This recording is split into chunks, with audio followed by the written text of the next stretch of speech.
தெய்வத்தின் குரல் ஐந்தாம் பாகம்.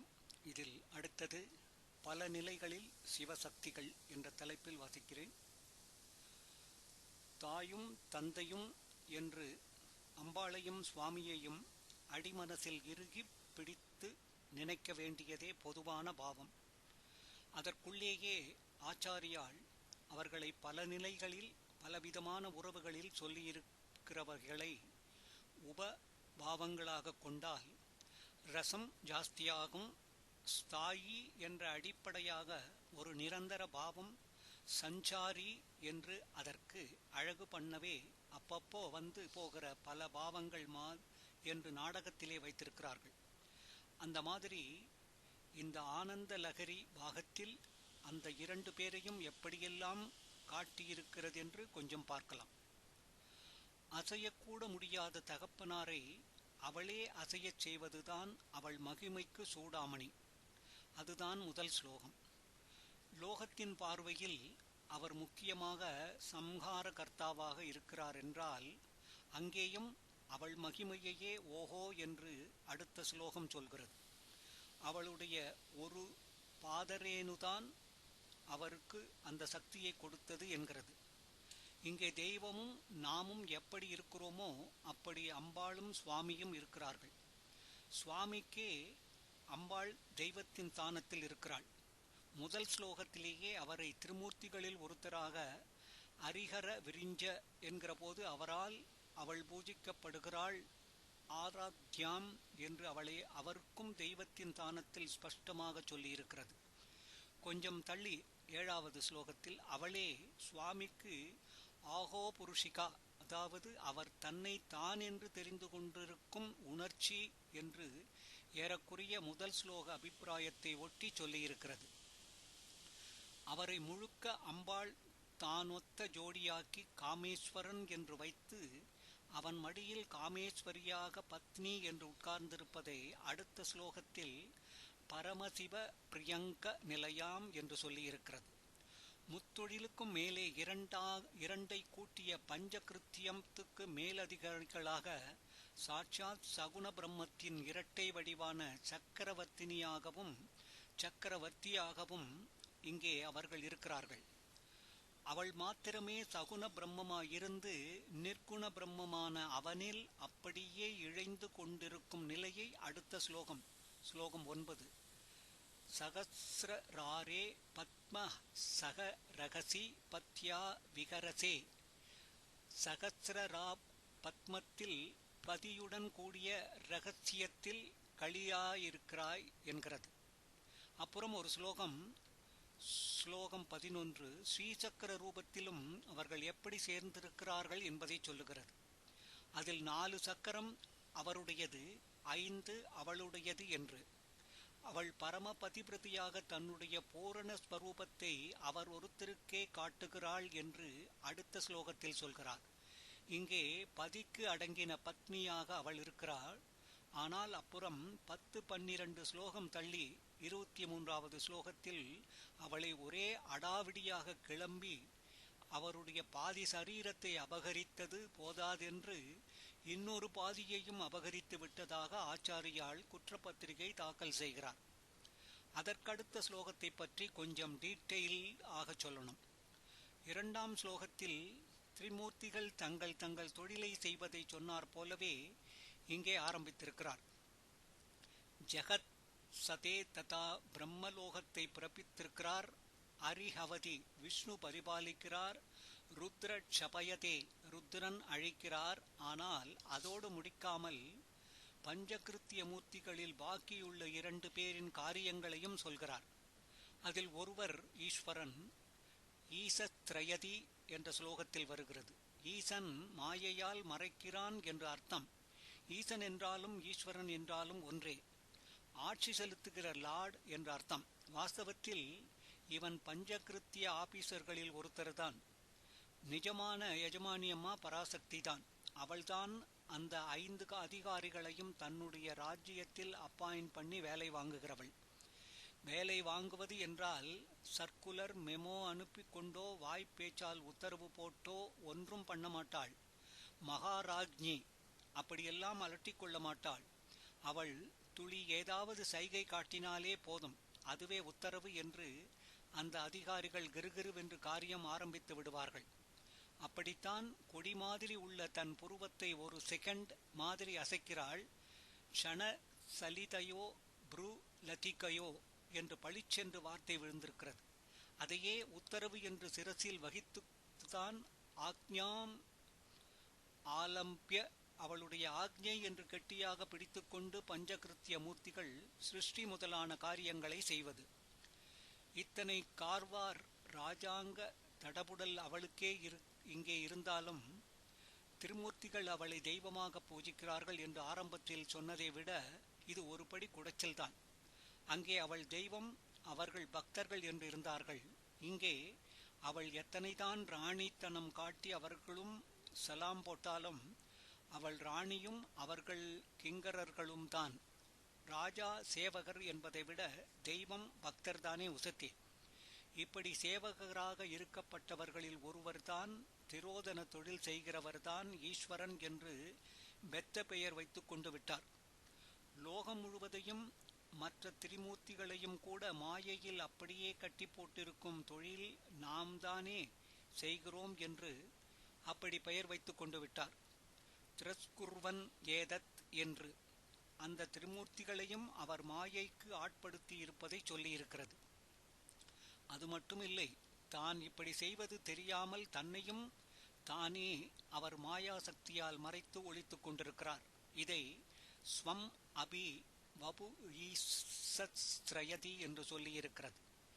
இத்தனை சக்தி சாமர்த்தியம் அவருக்கு இருந்தாலும் அதெல்லாமும் அம்பாள் கொடுத்ததுதான். அவள்தான் நிஜத்தில் ஈஸ்வரி. இவர் ஈஸ்வர பெயர் வைத்து கொண்டது நியாயமில்லைதான். ஆனாலும் பெருந்தன்மையாக அம்பாள் போயிட்டு போகட்டும், பேராவது அப்படி வச்சுக்கட்டும் என்று விட்டுவிட்டாள். இருந்தாலும் இன்னொருத்தர் பாக்கி இருக்கிறாரே, 5 பேரில் 4 தானே பார்த்தோம், 5வதாக அனுக்கிரக கிருத்தியத்திற்கு ஒருவர் இருக்கிறாரே, இவர் பண்ணியதை பார்த்து அவர் இதற்கு ஒரு படி மேலே ஏதாவது பேர் வைத்து கொண்டு விடப் போகிறார். நமக்கும் மேலே அவர் என்று காட்டுவதாக வைத்து கொண்டு விடப் போகிறார். நமக்கு மேல் எதுவும் இல்லை, சமம் என்று வேண்டுமானால் ஒருத்தரை சொல்லலாம். என்றாலும் அது சிவன்தான். 5 தொழிலுக்கும் மேலே நமக்கு பதியாக உள்ள சிவன் அந்த பெயரை இவர் வைத்து கொண்டு விட்டு போகிறாரே, இவர் வைத்து கொண்டு விட போகிறாரே என்று அம்பாள் நினைத்தாள். அதனால் அவரை கூப்பிட்டு, ஓய், உமக்கு ஒரு பேர் வச்சுக்கும், ஆனால் சிவன் வச்சுடாதீர் என்று சொல்லி அனுப்பினாள். பெருமாளிடம் ரொம்ப பக்தியாக ஒரு பண்ணையார் வைஷ்ணவர் இருந்தார். அவரிடம் வேலை பண்ணி கொண்டிருந்த பண்ணையாட்களில் ஒருவன் பறை ஜாதி. என்னப்பா பேரு என்று கேட்டார். பெருமாளுன் என்று அவன் சொன்னான். இவனுக்கு போய் இப்படி பேர் இருக்கே, இவனையா பெருமாள் என்று கூப்பிடுவது என்று அவருக்கு இருந்ததாம். வேற பேர் மாத்திக்கோ என்றார். சுழுவிலே அப்படி பண்ண முடியாதுங்களே, நாட்டாமையிலே சொல்லி பணம் கட்டி அப்புறம் எங்க சாமிங்களுக்கு ஆடு கோழி பண்ணித்தானே பேர் மாத்திக்க முடியும், ரொம்ப செலவு ஆகுங்களே என்று அந்த ஆள் சொன்னான். என்ன ஆனாலும் நான் தரேன் என்று சொல்லி அவன் கேட்ட அத்தனை வராகனும் கொடுத்து அனுப்பினார். அவனை பெருமாள் என்று கூப்பிடாமல் இருக்க வழி பிறந்தால் சரி என்று அவருக்கு. பேர் மாற்றிக்கொண்டு அவன் திரும்பி வந்தான். என்ன புது பேர் வச்சுண்டே என்று கேட்டார். பெத்த பெருமாள் என்றானாம் அவர். பெருமாள் போய் பெத்த பெருமாள் என்று வசனமே சொல்வது வைஷ்ணவர்கள் பரிபாஷையில். பெருமா கோவில் என்றால் காஞ்சிபுரம், வெறுமனே கோவில் என்றால் ஸ்ரீரங்கம். ஆனால் ஸ்ரீரங்கநாதரை பெருமாளுக்கும் பெரிய அடைமொழி சேர்த்து பெரிய பெருமாள் என்பார்கள். பெரிய பெருமாள் அரங்கூர் என்று திருப்புகழில் கூட வருகிறது. பெரிய பெருமாள் தான் பெத்த பெருமாள். தமிழ் தேசம் பகுகாலம் தெலுங்கு வார்த்தைகள் தமிழோடு கலந்து விட்டன. அப்படி வந்ததுதான் பெத்த, பெரிய என்று அர்த்தம்.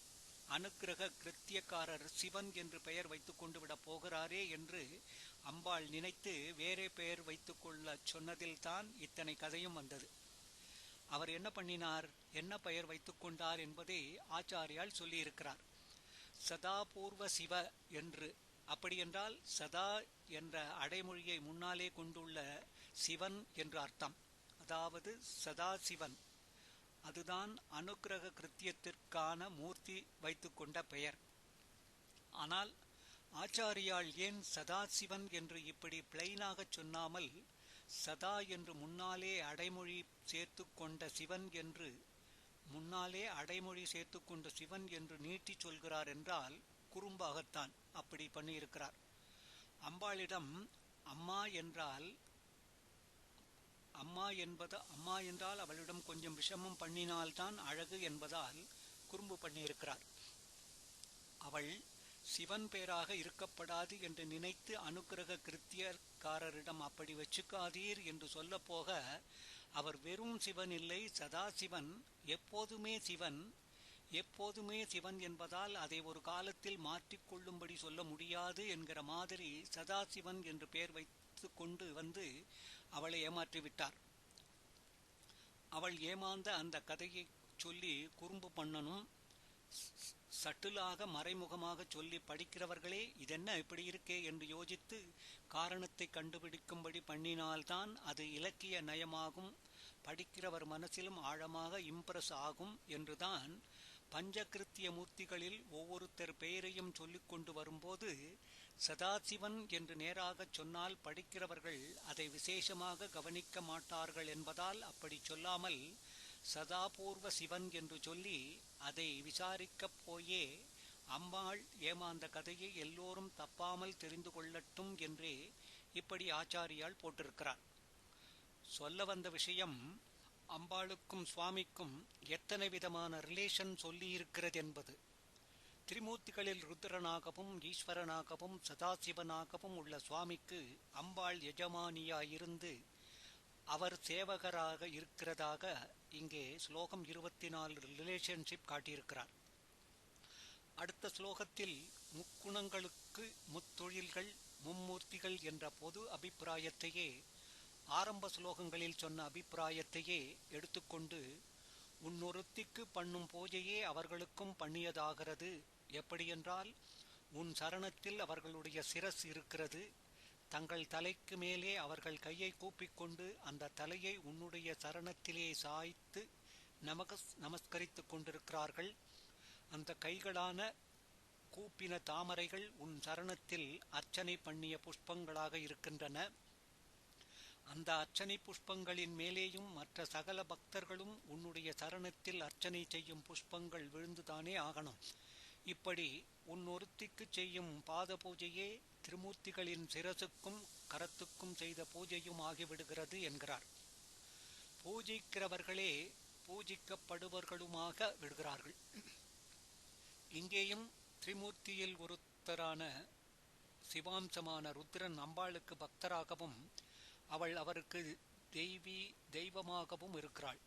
அதோடு அவளுடைய குழந்தையாகவும் அவர் இருப்பதாக சொல்லலாம்.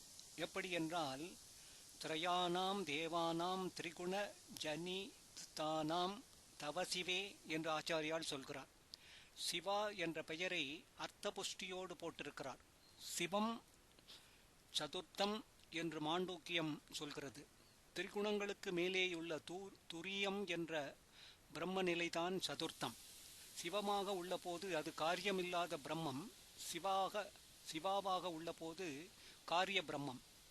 சிவம் திரிகுணங்களில் பட்டு கொள்ளாது.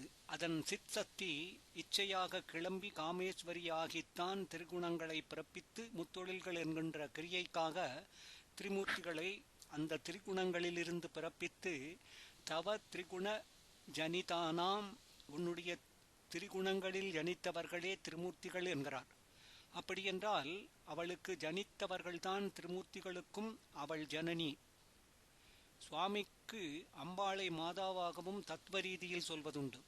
ருத்ரனான தமோகுண மூர்த்தியாக அவர் இருக்கும்போது தத்துவம் அவ்வளவு புரியாதவர்கள் கூட புரிந்து கொள்ளும்படியாக ஒரு மூலசக்தியிலிருந்து தானே முக்குணங்கள் பிறந்து அவற்றுக்கு பெர்சானிபிகேஷனாக மும்மூர்த்திகளும் அப்போது அந்த சக்தி அம்மாதானே என்று புரிந்து கொள்ளும்படியாக இருக்கிறாள்.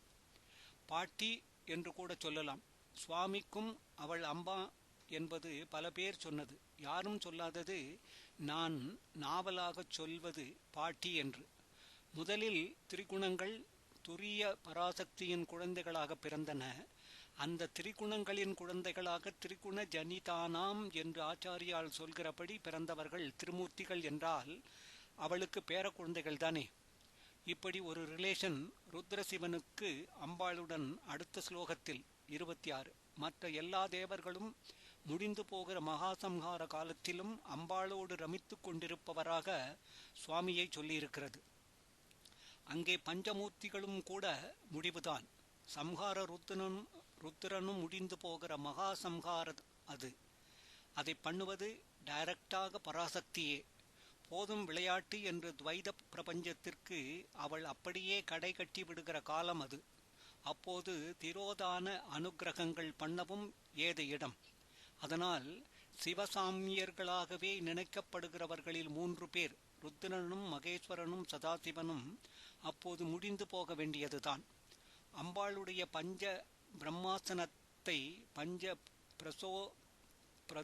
பிரதாசானம் என்று சொல்வதுண்டு. இவள்தான் அந்த 5 மூர்த்திகளுக்கும் வேலையும் அதற்கான சக்தியும் கொடுப்பது. இவள் அப்படி கொடுக்காவிட்டால் அவர்கள் வெறும் பிரேதத்துக்கு சமானம்தான் என்பதாலேயே என்று சொன்னேன். ஞாபகம் இருக்கிறதோ இல்லையோ? அந்த வேலை கொடுக்காத ஸ்டேஜிதான் மகாசம்ஹார காலம். அப்போதும் அந்த மகாசம்ஹாரத்தை பண்ணி பார்க்க வேண்டும் என்பதாக பண்ணுவது என்ற கிரியையும் பார்க்க வேண்டும் என்ற இச்சையும் பராசக்திக்கு இருப்பதால் அவள் காமேஸ்வரியாக இருக்கிறாள். அந்த நித்திய சுமங்கலிக்கு எப்போதும் பதி இருந்தே ஆக வேண்டுமாதலால் காமேஸ்வரனும் இருக்கிறான். சிவாகாரே மஞ்சே பரம சிவ பிரியங்கா நிலையாம் என்று ரொம்ப முந்தி ஒரு ஸ்லோகத்தில், ஸ்லோகம் 8 சொன்னதில் பஞ்ச பிரேதா அல்லது பஞ்ச பிரம்மா வைத்து கொண்டிருக்கும் அந்த பரமசிவன் இந்த காமேஸ்வரன் தான். அவர்களை ஆனந்தமாக சேர்த்து விளையாடி கொண்டிருக்கிற தம்பதியாக இங்கே ஸ்லோகம் 26 காட்டுகிறார். சம்ஹாரத்திலே என்ன ஆனந்தம் என்றால், வெளியிலே அது கோரமாக தெரிந்தாலும் வாஸ்தவத்திலே அவர்கள் தங்கள் குழந்தைகளான சகல ஜீவகோடிகளையும் கர்ம பாதையிலிருந்து விடுவித்து தங்களுக்குள்ளே இழுத்து வைத்துக் கொள்கிற காரியம்தானே. அந்த ஆனந்தம்தான் ஒன்று தோன்றுகிறது இங்கே. மகாசம்ஹாரே ஸ்மின் விகரதி சதித்வ பதிரசௌ. மகா சம்ஹார காலத்தில் உன் பதி விகரணம் பண்ணுகிறார் என்று போட்டிருக்கிறார். விகரணம் என்றால் விளையாடி சந்தோஷப்படுவது, கூடிக்கழிப்பது என்ற அர்த்தத்தில் இத்தனை நாளை சொன்னேன். அது மட்டுமில்லாமல் அந்த வார்த்தைக்கே சம்ஹாரம் என்றும் அர்த்தம் உண்டு. ஹரணம், ஆபகரணம், சம்ஹரணம், விகரணம், அபகாரம், சம்ஹாரம், விகாரம் என்ற எல்லா வார்த்தைகளையுமே பொதுவாக நாம் சம்ஹாரம் என்று சொல்கிற வார்த்தைக்கு பதிலாக போடலாம். அப்படி இங்கே காமேஸ்வரன் மட்டுமே காமேஸ்வரியை சேர்த்து கொள்ளாமல் அவன் மட்டுமே மகாசம்ஹாரம் செய்கிறான் என்பதைத்தான் த்வத் பதி விகரதி என்று சொல்லியிருக்கிறார் என்று கூட ஒரு அர்த்தம் பண்ணலாமோ என்று தோன்றுகிறது. அம்பாளோடு கூட சேர்ந்து அவன் சம்ஹார விளையாட்டு செய்கிறானென்றோ அல்லது சம்ஹாரத்தின் பிரஸ்தாபமில்லாமல் அவன் பாட்டுக்கு பத்தினியோடு ரமித்து விளையாடுகிறாரென்றோ காட்ட ஸ்லோகத்தில் வார்த்தை இல்லை.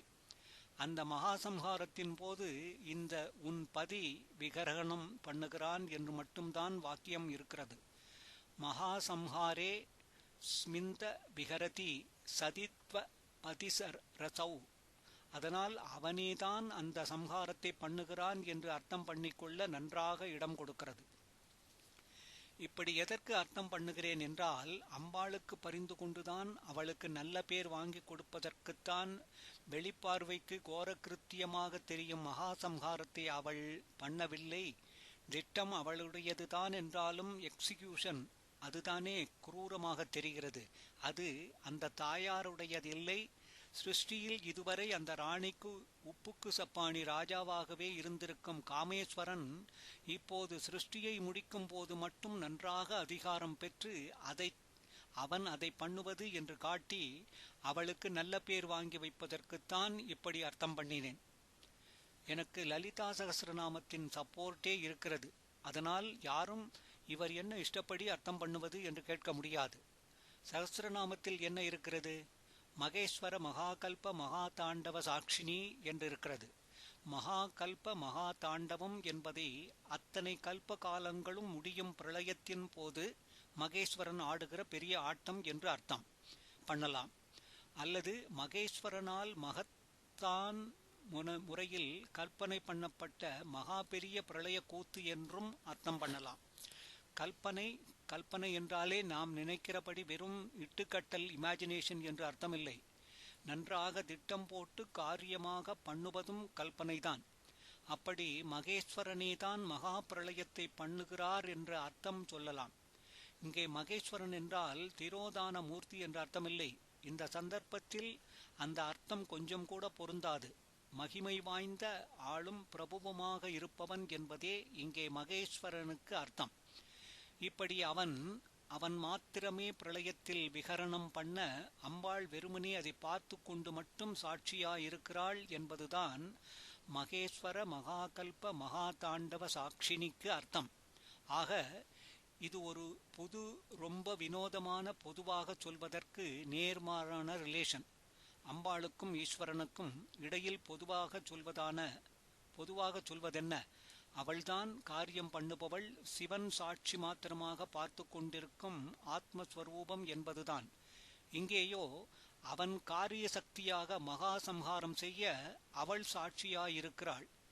முத்தொழிலில் வருவதான ருத்திரன் செய்யும் சம்ஹாரத்திற்கு மேலே அந்த ருத்திரனும் சம்ஹாரம் செய்யப்படும் மகா சம்ஹார சமாச்சாரம் இப்படி இருக்கிறதென்றால், ஐந்தொழில் பஞ்சகிருத்தியம் என்று ஒன்று பார்த்தோமே, அது விஷயமாகவும் இதே போல சுவாமிதான் காரிய சக்தி, அம்பாள் சாட்சி மாத்திரமே என்று சிதம்பரத்தில் சைவ கஷேத்திரங்களிலேயே முதலாவதாக உள்ள மகாட்சேத்திரத்தில் பண்ணியிருக்கிறது. பஞ்சகிருத்திய பரமானந்த தாண்டவம் என்பதாக 5 தொழில்களையுமே நடராஜாதான் அங்கே பண்ணுகிறார்.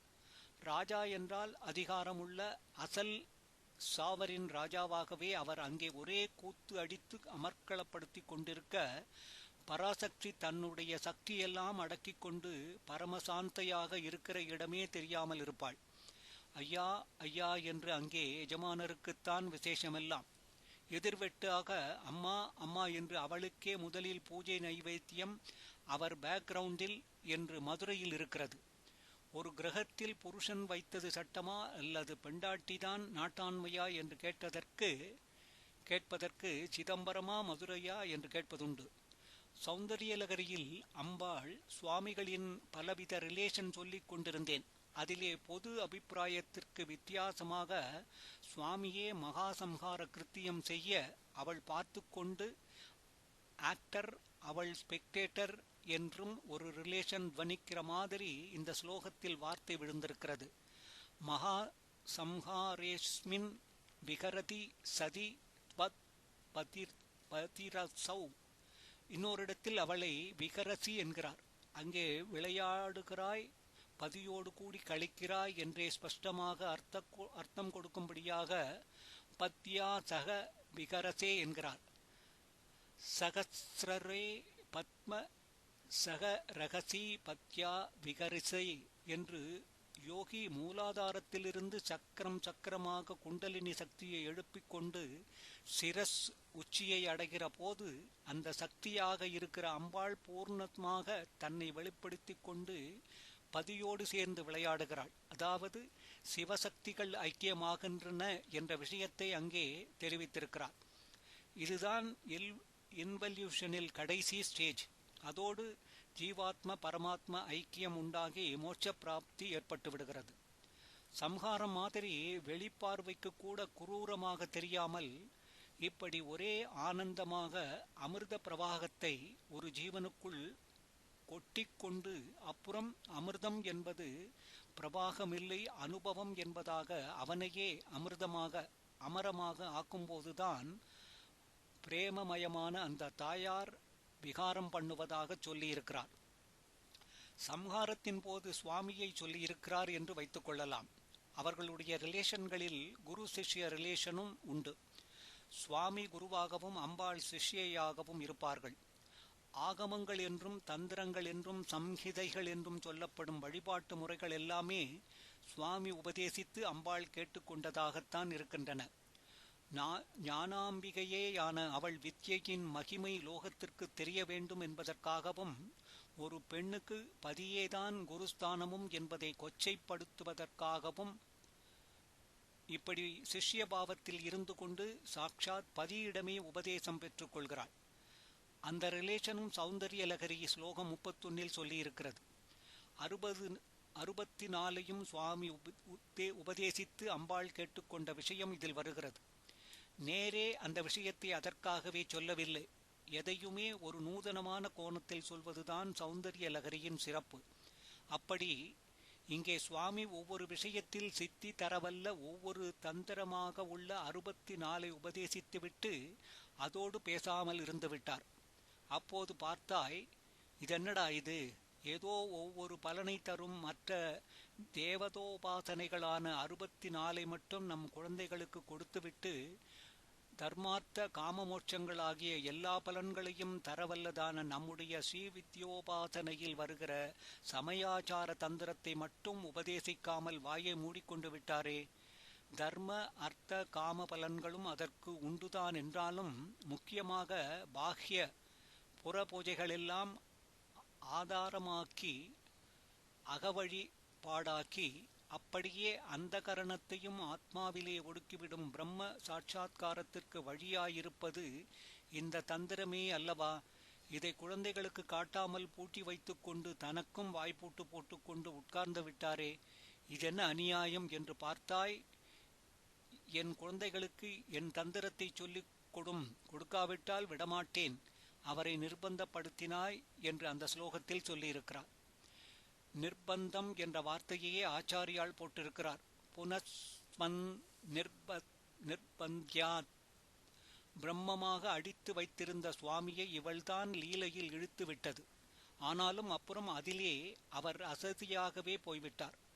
எவரை போல் அசலமாக ஒருத்தர் உட்கார்ந்ததில்லையோ அவர் பிரபஞ்சமெல்லாம் கிடுகிடுக்கும்படி ஆனந்த கூத்தாட ஆரம்பித்து விட்டார். அது பஞ்சகிருத்திய பரமானந்த தாண்டவம். அப்புறம் சம்ஹார தாண்டவம் வேறு. அதுவும் அந்த மகாபராசக்தியை வெறும் சாட்சியாக்கிவிட்டு அவரே ஆடுகிற ஆடு ஆடு என்று ஆடிக்கொண்டு அஜபா நடனம் குக்குடா நடனம் என்றெல்லாம் வேறு 7 தினுசு ஆட்டங்கள். இதில் சேராமல் நவதாண்டவம் என்ற 9 தினுசாக அமர்க்களம். மற்ற லீலைகளும் கொஞ்ச நஞ்சமில்லை. பீடாட்சணம், திரிபுரதகனம், ஜலந்தரவதம் என்றெல்லாம் 64 லீலைகளுக்கு 64 மூர்த்தங்கள் கொடுக்கும்படியாக அப்படி பண்ணியிருக்கிறார். மதுரை ஒரு ஊரிலேயே அது பாட்டுக்கு ஒரு 64 திருவிளையாடல் பண்ணியிருக்கிறார். தாமே இப்படி பண்ணுபவர் ஜனங்களையும் லீலையை விட்டு துவைதத்தை விட்டு ஞானத்திற்கு அத்வைத மோட்சத்திற்கு போக விடாமல் வேற என்னென்னவோ பலன் தருகிற 64 தந்திரங்களை மட்டும் உபதேசித்து விட்டு நிறுத்தி கொண்டு விட்டார். அப்போதுதான் பரம கருணையோடு அந்த அம்மா, நீர் நன்றாக கூத்தடியும் சுவாமி, உள்ளே ஆடாமல் அசங்காமல் வெளியே அத்தனை கூத்தும் அடிக்க உம்மால் ஆகும், என் குழந்தைகளுக்கு ஆகுமா? அதனால் அவர்களையும் ஆடப் பண்ணி ஒரு ஸ்டேஜ் வரை வேடிக்கை பார்த்தாலும் அந்த ஆட்டமெல்லாமும் கர்மநாசத்திற்கும் சித்த சுத்திக்குமே சகாயம் பண்ணும்படியாக ஆக்கி அப்படியே ஞானத்திற்கு அழைத்து கொண்டு போய் ஆடாமல் அசையாமல் செய்வதான என்னுடைய உபாசனா மார்க்கத்தை அவிழ்த்து விடுகிறீரா இல்லையா? விடாவிட்டால் உம்மை நான் விடமாட்டேன் என்று அம்பாள் போட்டு நிர்பந்தப்படுத்தினாள். இப்பேற்பட்ட உசந்த அம்பாள் தந்திரத்தை இந்த பித்துக்குளி லோகத்துக்கு தருவதற்கு என்றுதான் அவர் அதை இறுக்கி பூட்டி வைத்துக் கொண்டிருந்தது. ஆனால் அவள் விடாப்பிடியாக நச்சரித்ததன் மேலே அவர் அந்த தந்திரத்தையும் உத்தேசித்து லோகத்திற்கு கொடுக்க வேண்டியதாயிற்று. இவளுடைய வழிபாட்டு முறைதான் அது. ஆனாலும் இவளே அதை பிரகடனம் பண்ணாமல் பதியும் குருவுமான சுவாமிதான் பண்ணணும் என்று இருந்ததில் பதிவிரதா லட்சணத்தையும் சிக்ஷிய லட்சணத்தையும் காட்டியிருக்கிறாள். அதே சமயத்தில் குழந்தைகளான நமக்கெல்லாம் அந்த பரம மோட்சோபாயம் கிடைக்காமல் இருக்கலாமா என்பதில் ஒரு பதிவிரதையோ சிஷ்யையோ அடங்கி கிடக்கிற மாதிரி இல்லாமல் அவரை போட்டு நிர்பந்தப்படுத்தி அதை வெளியிட பண்ணியிருக்கிறாள். இங்கே பதி பக்தி குரு பக்தி எல்லாவற்றுக்கும் மேலே மாத்ரு வாத்சல்யம்தான் தன்னுடைய லட்சணம் என்கிறது போல் காட்டியிருக்கிறாள். அந்த சமய தந்திரத்தின் பல விசேஷங்களில் ஒன்று என்னவென்றால் அதுதான் வேத வழிக்கு ரொம்ப அனுசரணையாக இருப்பது. எல்லா தந்திரங்களுமே வைதிகமாக அடாப்ட் பண்ணிக்கொள்ளக்கூடியவைதான். வைதிகம் தாந்திரிகம் என்று 2 தனித்தனி மார்க்கம் என்கிற மாதிரி பிரிப்பது சரியில்லைதான். ஆனாலும் முழுக்கவும் வைதிகம் என்று எடுத்துக்கொள்ள முடியாது. அநேக வழக்குகள் பல தந்திரங்களில் இடம்பெற்று விடத்தான் செய்திருக்கின்றன. இப்படி இருப்பவற்றை வைதிகத்திலிருந்து பிரித்துதான் இரண்டாகச் சொல்வது. நம் ஆச்சாரியால்தான் சுத்த வைதிக பூஜா மார்க்கத்தை மறுபடி ஜீவசக்தியோடு ஸ்தாபித்தார். இந்த வைதிக பூஜையிலும் தந்திரங்களில் உள்ள மந்திரங்கள் வரத்தான் வரும். வேடிக்கை என்னவென்றால், அந்த மந்திரங்களுக்கும் வைதிக பேசிஸ் இருக்கவே செய்யும். சிவபஞ்சாட்சரி மாதிரி சிலது வேதத்திலேயே ஸ்பஷ்டமாக வருகிறதென்றால், அப்படி தெரியாதவற்றை கூட சமிக்ஞையாக வேதம் சொல்லித்தான் இருக்கிறது. இப்படி வித்யோபாசனை விஷயமாக ஆச்சாரியால் வைதிக ஆராதனையை ஸ்தாபிக்க நினைத்த போது சமயாச்சாரத்தை தான் எடுத்துக்கொண்டு பண்ணியிருக்கிறார். அதை ஆச்சாரியால் அம்பாளுடையதேயான தந்தர் என்பதாக தே தந்திரம் என்கிறார். உன் தந்திரத்தை சுவாமி வெளிப்படுத்தினதாகணும் என்று வலுக்கட்டாயப்படுத்தி சாதித்து கொண்டாய் என்கிறார். விசேஷம் என்னவென்றால், அம்பாள் தந்திரங்கள் பலதில் அவளுக்கே எல்லா முக்கியமும் கொடுத்து சுவாமியை இரண்டாம் பட்சம், மூன்றாம் பட்சம், அதமபட்சம் என்று கூட வைத்திருக்கும். இந்த அம்பாளுடையதே எனப்படும் சமயாச்சாரத்தில்தான் அப்படி பண்ணாமல் இரண்டு பேருக்கும் சம பிராதானியம் தந்திருக்கிறது. தன்னையே ஒரே உசத்தியாக அவருக்கு மேலே சொல்லியிருக்கும் தந்திரங்களை அம்பாள் தன்னுடையதே என்று அங்கீகரிக்காமல் பதியை தனக்கு சமமாகச் சொல்வதைத்தான் அப்படி கருதுகிறாள் என்பதிலும் அவளுடைய பதிவிரத்தியா விசேஷம் தெரிகிறது. அவர் இவளுக்கும் உயரே இவளே அடங்கி கிடக்கும் எஜமானனான பதி, சம பிராதானியமுள்ள பதி, உப்புக்கு சப்பானி அகமுடையான், குரு, இவள் வைத்த அதிகாரி, தாசன், பக்தன், பிள்ளை, பேரன் வரை கூட இழுத்து விட்டு விட்டேன். இவள் அர்த்தங்தாங்கனா, அவருடைய பூர்ண சரீரத்தையே எடுத்துக்கொண்டவள். அவர் உயிருக்கே ரக்ஷா, அவரையே ஆட்டி படைக்கிற ஜீவசக்தி என்றிப்படி சிவனையும் சிவசாமியம் உள்ள மூர்த்திகளையும் அம்பிகையோடு சம்பந்தப்படுத்தி இந்த ஆனந்த லகரி செஷனில் பலவிதமாக சொல்லியிருக்கிறது. இதெல்லாம் இருந்தாலும் ஸ்ரீவித்யா தந்திர விசேஷங்கள் தான் அந்த செஷனுக்கு முக்கியம். அந்த தந்திரத்தில் வரும் 2 மந்திரங்கள் அதில் சொல்லியிருக்கிறது. அந்த 2 ஸ்லோகங்களும் தான் இந்த பாகத்திற்கு உயிர்நிலை என்று அபிப்பிராயம் உண்டு. பின்பாதியில் அவயவஸ்வரூப வர்ணனை என்றால் இது அதே அம்பாளை அக்ஷரஸ்வரூபத்தில் பிடித்து கொடுப்பது. தேவதைகளுக்கு சரீர ரூபம், சப்த ரூபம் என்று 2 இருப்பதில் பின்பாகம் சரீர பாகம். இது சப்த ரூபம். அது கண்ணால் பார்க்கும் திருஷ்ய ரூபம். இது காதால் கேட்கும் ஸ்ராவிய ரூபம், வாக்கால் சொல்லும் வாசிய ரூபமாகவும் இருப்பது. இந்த ரூபத்தில் இருந்துதான் அந்த ரூபமே உண்டாயிற்று. இதை ஜபிப்பதாலேயே அது பிரத்யக்ஷமாகிறது என்று சப்தரூபத்திற்கு உத்கர்ஷம் சொல்வதுண்டு. இதனாலும் அதைத்தான் பிடிக்கிறது என்றால், இப்போது இது உபாயம்தான், அதுவே லட்சியம் என்று அதற்கும் உத்கர்ஷம் சொல்லலாம் தானே. இதிலிருந்தே அது உண்டாகிறது என்னும் போது அதுதான் பலன், பழம் என்று உத்கர்ஷம் சொல்லலாம் தானே. மற்ற சமயங்களில் என்ன சொல்லுவேனோ, சௌந்தரிய லகரி என்று எடுத்துக்கொள்ளும் போது அம்பாளுடைய அழகான அவயவ சரீர ரூபத்துக்குத்தான் ஃபுல் மார்க். தத்துவமெல்லாம் சொல்லி பூர்வ பாகத்தை முடிக்கும் போது ஜனக ஜனனி என்று தந்தை தாயில்தான் கொண்டு வந்து நிறுத்தியிருக்கிறார். ஜனகன், அப்புறம் ஜனனி. அந்த தாயாரிடம் அத்தனை தந்திரமும் தத்துவமும் பூர்த்தியாகி விடுகின்றன. குழந்தைகளுக்கு தாயார் என்றால் அவளுடைய ஆகாரம்தான், வடிவம்தான். முகம் பார்க்கிறது என்று ஒரு குழந்தை முதலில் தெரிந்து கொள்வது தாயாரின் ரூபத்தைத்தான். பச்சை, சிவப்பு, கலராக பார்த்து சந்தோஷப்படுவது தாயாரின் ரூபத்தை பார்த்துதான். அதனால் ஜனக ஜனனி என்று அந்த ஜெகத் ஜனனியை முடிவாக சொன்னதோடு தத்துவசாஸ்திரத்தை மூட்டை கட்டி வைத்துவிட்டு தாயாரின் ரூபத்தை கேசாதிபாதம் வர்ணிக்க ஆரம்பித்து விடுகிறார். இங்கேதான் சௌந்தரிய லகரி என்றே சொல்லப்படும் பாகம் அம்பாளுடைய லாவண்ய வெள்ளத்தை அலையலையாக வர்ணிக்கும் பாகம் ஆரம்பிக்கிறது.